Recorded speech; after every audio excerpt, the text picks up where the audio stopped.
और व्यासदेव के सखा हैं, इस कारण से उनसे प्रश्न किया जा सकता है, क्योंकि व्यासदेव जो है ये गुरुओं के गुरु हैं।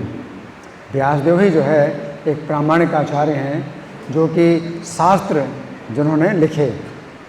और जो व्यक्ति व्यासदेव का मित्र है वो व्यासदेव के ही धरातल पर है। लेकिन मैत्रेय मुनि ने भगवान कृष्ण से साक्षात ज्ञान प्राप्त किया। जब भगवान श्री कृष्ण जा रहे हैं अपने परम धाम में, तो उद्धव जी की बड़ी चिंता थी कि मैं कैसे रहूँगा आपके बिना, और आप जा रहे हैं, आप मुझे साथ में नहीं ले जा रहे हैं, मैं कैसे रहूँगा आपके बिना। तो उद्धव जी बहुत चिंतित थे।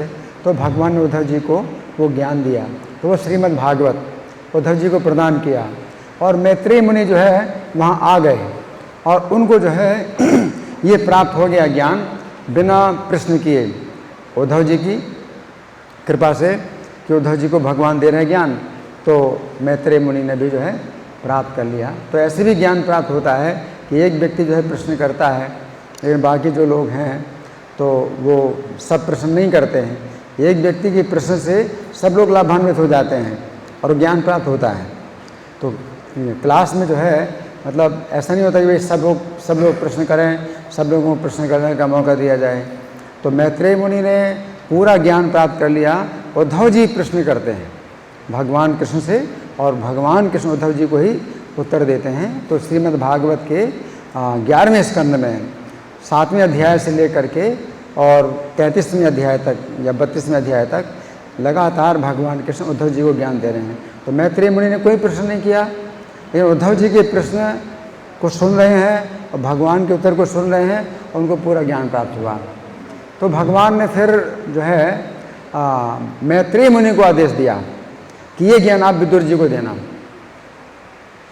तो जब विदुर जी उद्धव जी से मिले और उन्होंने जो है समाचार पूछा कि यदुवंशियों का क्या समाचार है, तो उद्धव जी ने जब बताया तब विदुर जी को पता चला कि यदुवंशियों का भी जो है मतलब संहार हो गया है ना, और भगवान कृष्ण परम धाम चले गए।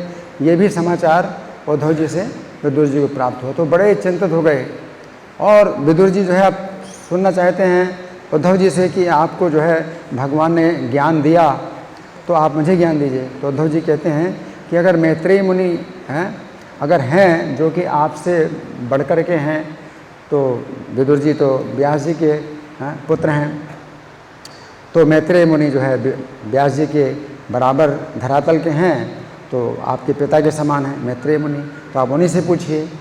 तो उद्धव जी बता सकते थे ज्ञान।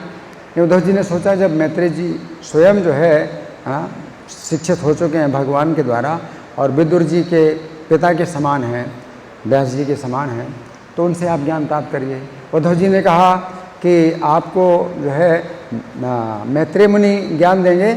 मैत्रेय मुनि को जो है भगवान ने स्वयं आदेश दिया है कि वे आपको ज्ञान दें, तो आप उनके पास जाइए।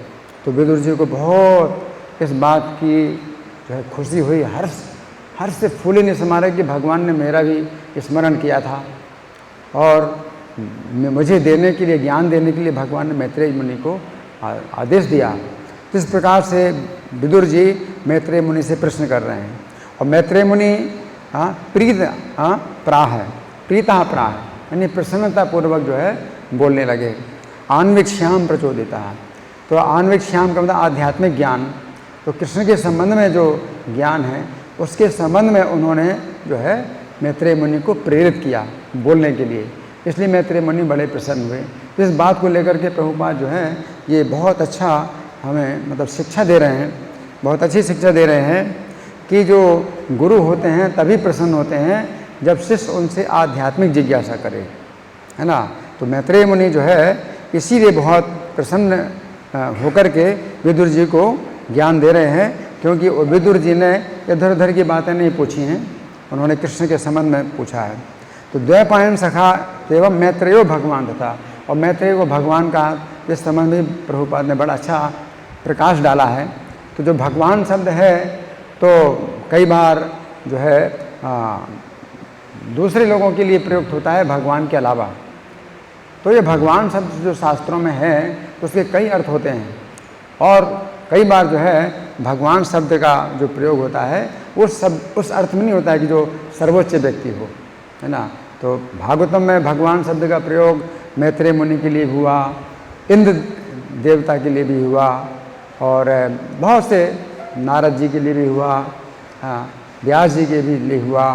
तो भगवान शब्द का प्रयोग तो जो है कई व्यक्तियों के लिए हुआ, लेकिन जब कृष्ण के लिए आता है भगवान शब्द का प्रयोग तो भागवतम में बताया कृष्णस्तु भगवान स्वयं। तो कृष्ण जो है स्वयं भगवान है। तो कृष्ण के अंदर जो 6 प्रकार के ऐश्वर्य हैं वो पूर्ण मात्रा में हैं, और ये किसी व्यक्ति से नहीं आए, कृष्ण के अंदर स्वयं है ये।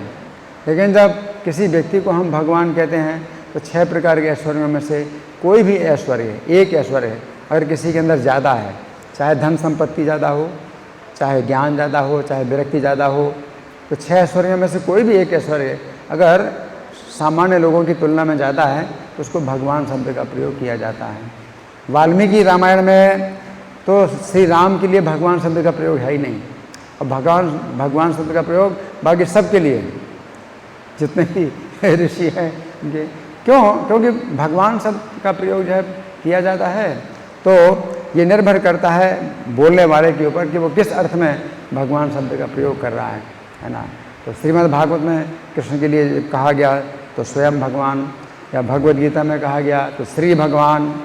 तो श्री भगवान हम सबके लिए नहीं बोल सकते, श्री भगवान या स्वयं भगवान सबके लिए नहीं बोल सकते, वो कृष्ण के ही लिए ये रिजर्व है। ये श्री भगवान, स्वयं भगवान, ये कृष्ण के लिए रिजर्व है। लेकिन कृष्ण को हम भगवान कहते हैं तो कई लोग जो है अब शिव जी को भगवान कहते हैं, तो फिर लोग सोचते हैं कि भाई हाँ शिव जी भी भगवान है, कृष्ण भी भगवान है, तो बराबर समझते हैं। इसलिए हमारा सुझाव ये है कि हम भगवान शब्द का प्रयोग ना करें, हाँ सबके लिए, शिव जी के लिए भी भगवान शब्द का प्रयोग ना करें तो ज़्यादा अच्छा है। क्योंकि अब हमने जो है भगवान शब्द का जो अर्थ माना है तो वो सर्वोच्च व्यक्ति के लिए माना है। तो सर्वोच्च व्यक्ति के लिए माना, वो कृष्ण ही सर्वोच्च है। तो अगर हम भगवान शब्द का प्रयोग और सबके लिए करते हैं तो फिर बड़ी भ्रांति पैदा होती है। इस भ्रांति को जो दूर करने के लिए हम लोग अपने व्यवहार में भगवान शब्द का प्रयोग शिव जी के लिए ना करें, भगवान शिव ना बोल करके हम बोलें शिव जी, हाँ तो ब्रह्मा जी, शिव जी, हाँ इस तरह से, तो वो ज़्यादा अच्छा है। लेकिन शास्त्रों में अगर भगवान शब्द का प्रयोग है तो प्रभुपाद जो है हमें बहुत अच्छी प्रकार से शिक्षा देते हैं कि ऐसा नहीं समझना है कि वो जो है पूर्ण स्वतंत्र भगवान हो गए, मैत्रेय मुनि स्वतंत्र भगवान हो गए, तो ऐसा नहीं है।